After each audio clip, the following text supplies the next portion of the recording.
Howdy, y'all. G'day, how you going? It has been a while since we've taken a look throughout the interwebs about some interesting things happening down under in Australia. And we actually have a couple things sent in that we got to check out too. So this is just going to be, well, a fun video. So sit back, relax, and enjoy. Starting it out with something sent in by Dean through email. So Dean, I really appreciate it. This is pretty crazy. This is from News AU. Let's go ahead and just go full screen.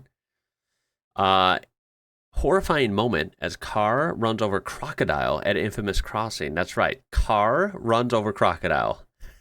That doesn't even sound like real, right? That sounds insane. But somehow it also sounds like the most Australian thing ever.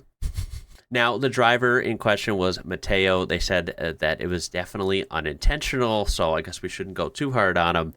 I mean, again, it is a pretty crazy area. I suppose it's easy to make a mistake there. Let's just get to the footage. I mean, again, Australia is never a dull moment, right? Take a look at this crossing. Looks pretty intimidating. I wouldn't even want to cross it, period. But that's just me. Here we go. Oof. Ute runs over crocodile. Is there any audio? No.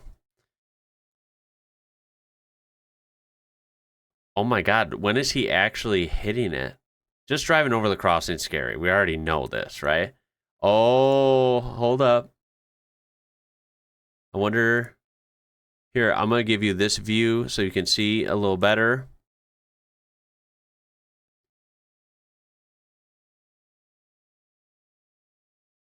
Dude, I wonder what that felt like. I mean, I'm sure at some point everyone's ran over something usually, and I'm talking like debris or like a curb or something.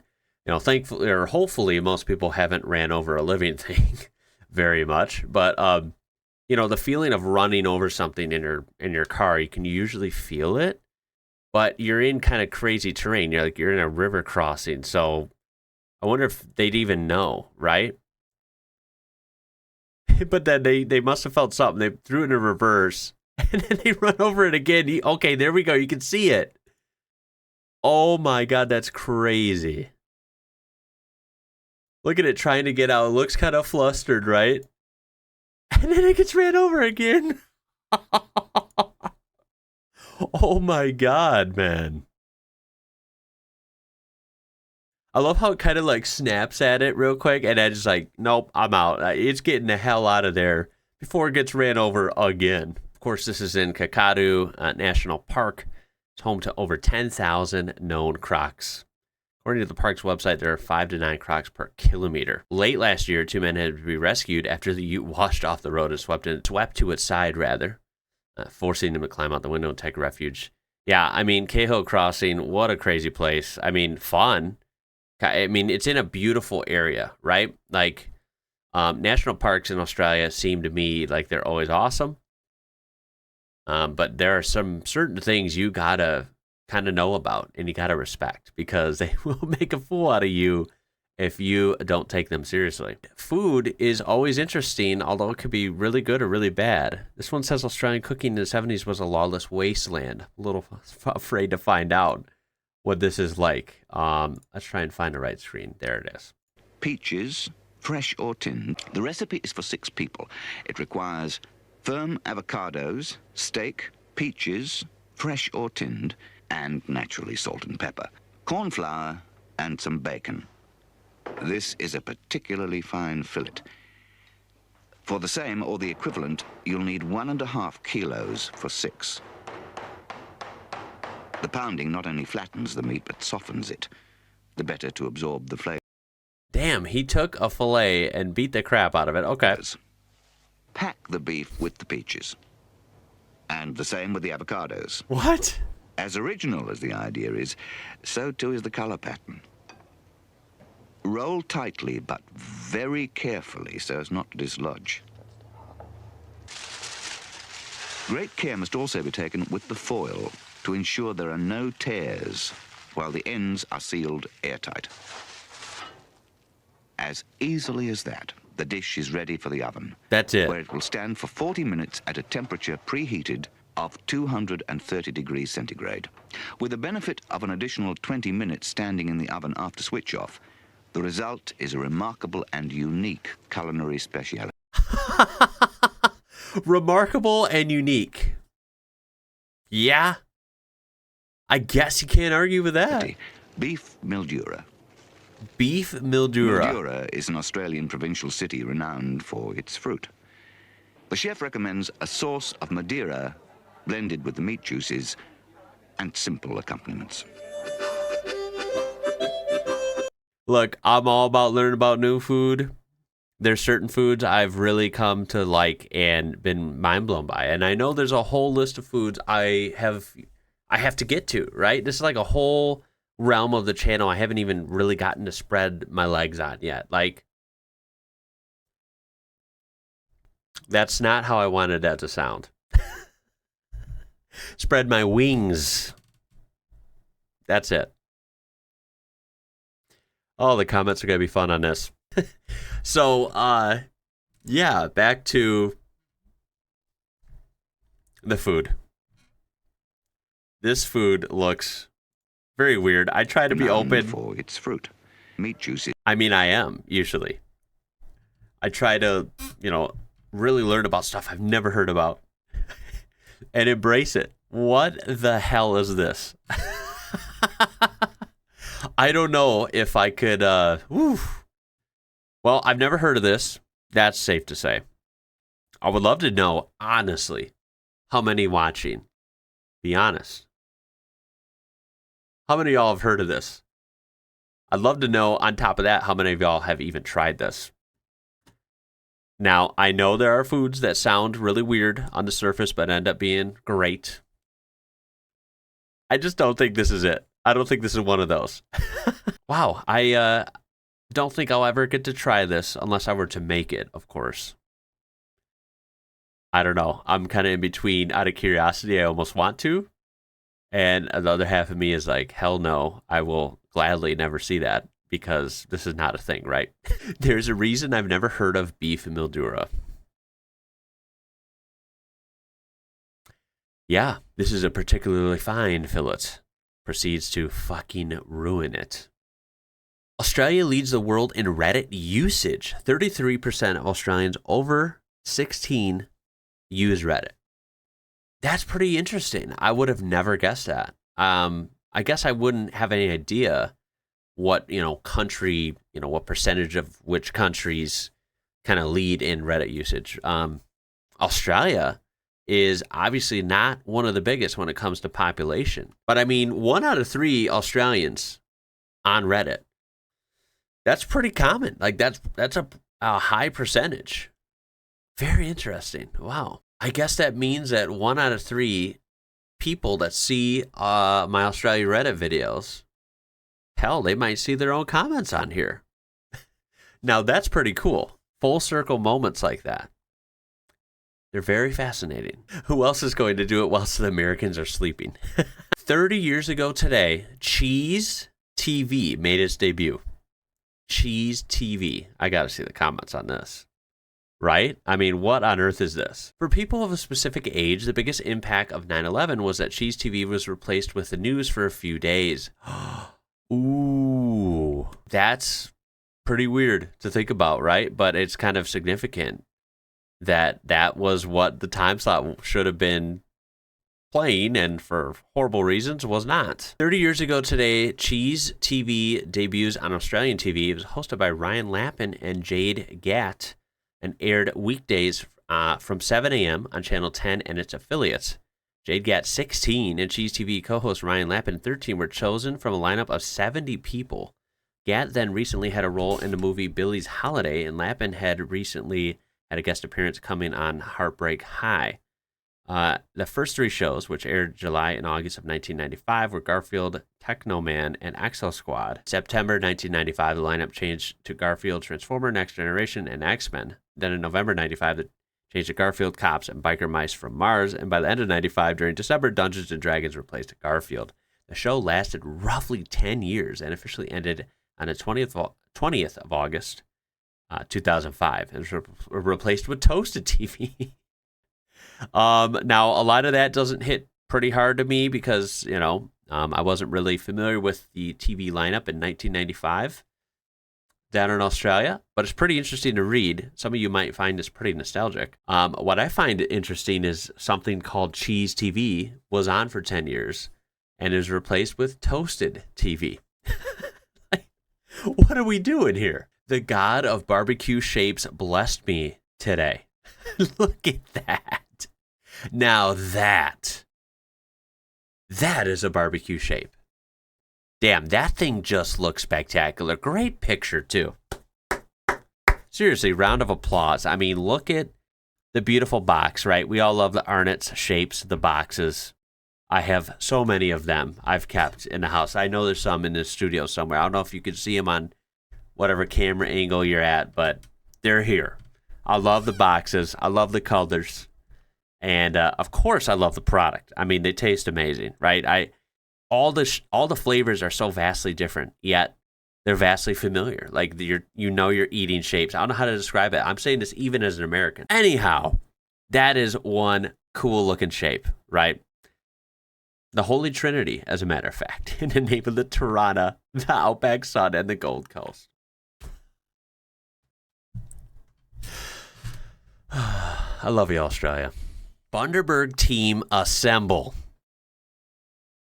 Take a look at that. That is, between you and me, that is a sexy, sexy picture right there. Yep, I said it. Oh my God, look at that. It is so aesthetic, right? What a brand. I mean, I'm just going to say it. This is not an ad. I'm a fan. I'm a fan. Look at the different labels, but look at the, they're all unique, but then there's a continuity here, right? Great branding. They got the signature tops that are just honestly kind of a nightmare, but in the best way. And, so many good flavors. And I wish these were just bigger here. I mean, they are here, but of course they're not like super famous, right? There's some Americans in the know that enjoy these, like myself. But of course, 8 out of 10 Americans wouldn't even know what this is, and that's their loss. They're missing out. But yeah, love the flavors. I mean, I wish I've had all these. I'm very lucky. I've had the traditional lemonade before. It's freaking good. Of course, I've had the guava. It's amazing. I've had the pink grapefruit. It's amazing.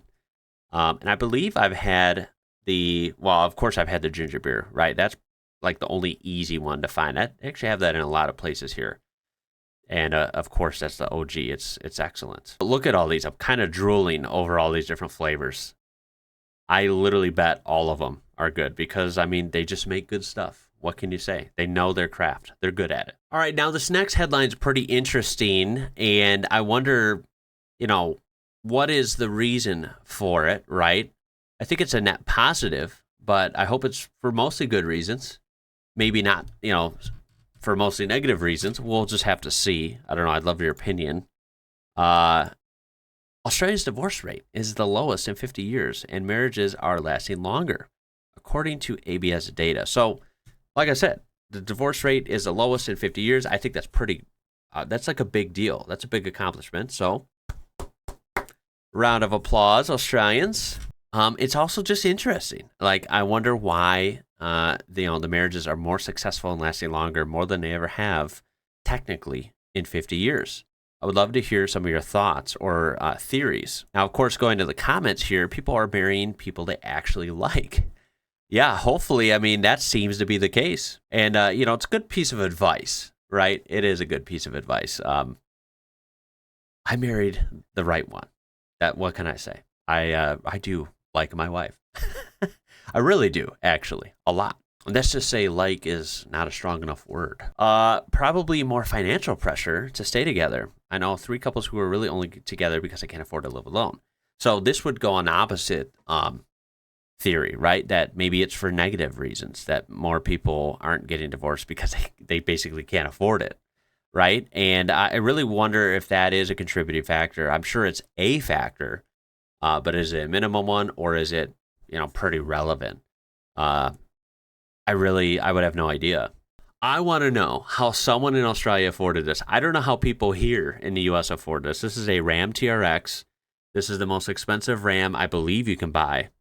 It's a supercharged Hellcat motor, just roaring Hemi V8, 700 plus horsepower, off-road Baja monster, right? I mean, this thing is stacked off the paper in options. It's an expensive truck. It's very, very expensive. I couldn't even fathom buying one of these. And from what I've heard is that American trucks that they export to Australia in very low numbers, at least from what I understand, are just unbelievably expensive. And that's for like normal trucks. I can't even imagine an expensive truck already, like a TRX. So, I mean, this is, I would think, a rare sight, not necessarily a Ram truck, but a Ram TRX specifically. So whoever captured this, I mean, if we're talking about car spotting, this is a good find. This is a unicorn here. Also, if you're wondering if I'm getting to the main part of the post, yes, I am. We're here. We're to that part right now. All the money to get this, hell of an expensive truck, albeit I think it's a beautiful truck, but not enough brains to be able to park the damn thing. It's doofuses like this always giving pickup truck owners or big ute owners a bad name. Come on, man. This post is pretty interesting. It says, why was Australia so great at exporting music in the 80s? What has happened since? They say they're sitting in a cafe in Europe. You're the voice is blaring on the speakers. The people next to me are from the US and their favorite UK band is AC/DC. That's funny. Australia really punched above its weight in the 80s, making music that went international and became household names to this day. Since then, no one can name a modern Australia band overseas. I know some are popular in niche circles, but nothing reaches AC/DC level. So what happened? One aspect is a decline of live music. AC/DC lived in and toured the inner west and Sydney, doing constant gigs. That life doesn't exist anymore. Everywhere inner city is way too expensive, and the gigs closed down. Living it cheap and making music is a very dead field. Living 2 hours from the city and commuting does not make a vibrant cultural life. At least that's my perspective. What do you think happened? I think they're pretty spot on there. I wouldn't exactly know, not like the holder of the correct answer here, but it is definitely different. And AC/DC was just so famous, right? Like, famous is kind of not even a strong enough word. They are so freaking famous here in the U.S. And look how far away the U.S. is from Australia. They're not from the U.S. and they are just like so integrated, at least in certain circles here, and maybe even years ago when I was growing up. Like, they're so famous here. I still see people almost daily, at least someone, in an AC/DC shirt. Hell, I'm pretty sure one of my kids has an AC/DC shirt that they got from another family member. I mean, they're crazy famous, and I can't think of any other Australian band nowadays that would be that level of fame. So their overall point is definitely correct. Times have definitely changed. Yeah, this is it. I think the stat was something like no band formed after 2010 has had a top 10 US hit in the last few years. Streaming has shattered the market into dozens and dozens of niche genres. Thanks to computers, it's easier for solo artists to make music, and labels preferring working with a single artist over a whole band. That's actually a good point I haven't even thought of, but I totally see that. That is a thing, huh? Single artists, solo artists, that's like a lot of music now. Bands aren't popular on a mainstream level just at all. And that's not even just Australia. That's just anywhere, even here in the US. That's a really good point. Someone mentions, though, Aussie metal bands are pretty big right now. Most people don't know about it because it's not mainstream. Maybe some of you can verify this. I would have no idea, but I think this is just kind of interesting. And I think it would be hard to follow in AC/DC's footsteps.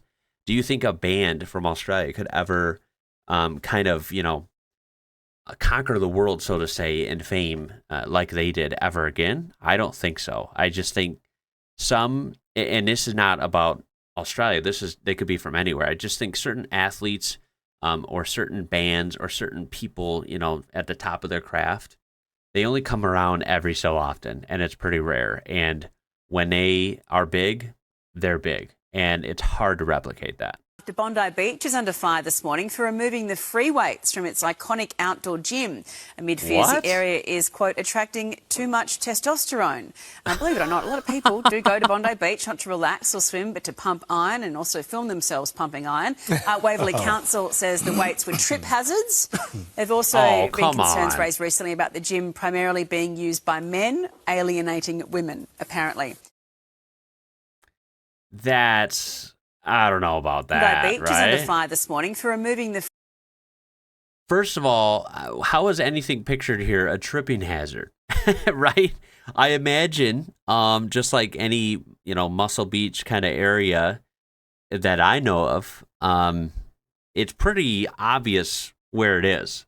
And most people who aren't there to work out don't walk through that section.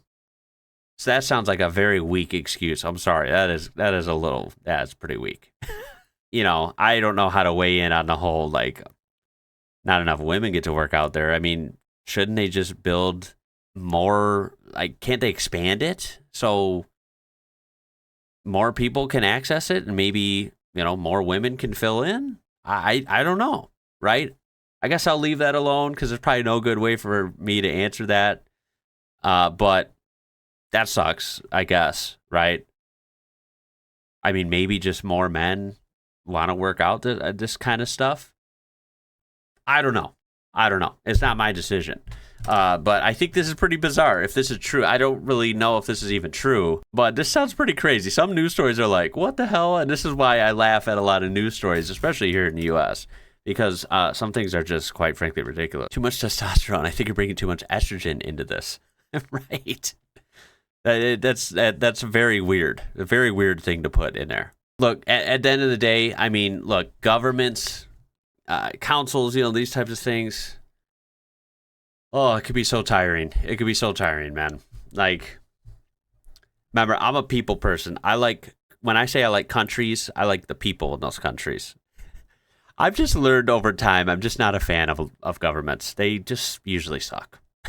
They poke their head where it doesn't need to be, right? It's annoying. Someone wants to ID this snake, and they don't say where it was, so that's kind of not helpful. Where in Australia? I don't know.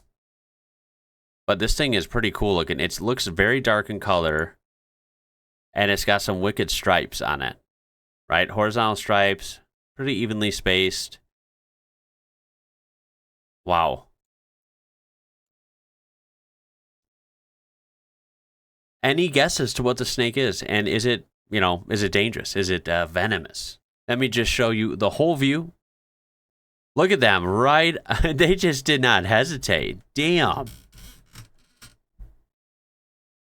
What an interesting line of work. Am I right? Look at this. Whoa. Imagine working with dolphins in this capacity, man. Out there in the water. I can't exactly tell what the hell's going on, but they're getting it freed. And it cuts off. I love videos that cut off before you want to see what the frick happens. Oh, that was me being sarcastic. I don't love it at all. Dude, good on them, though, man. These guys are awesome. I'm assuming they did complete the job, even though the video did not let us see that part. Also, God, Australia's beautiful. Look at the water, man. It's just perfect. Fucking right, lads. No hesitation. What the dolphin saw.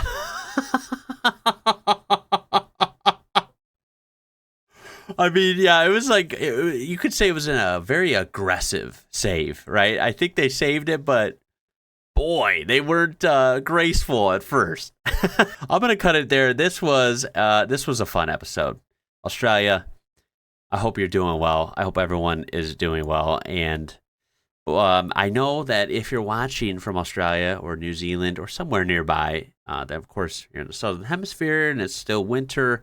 So honestly, your weather's probably been pretty good for most of Australia. I know some of Australia gets pretty cold, but either way, it's been better than here because it has been a heat wave through most of the U.S.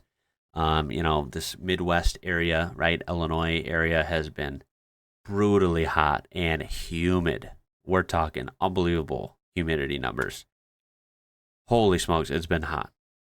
So hopefully it will cool off. That's just a little weather update. What if you're wondering, what's the weather like near IWrocker?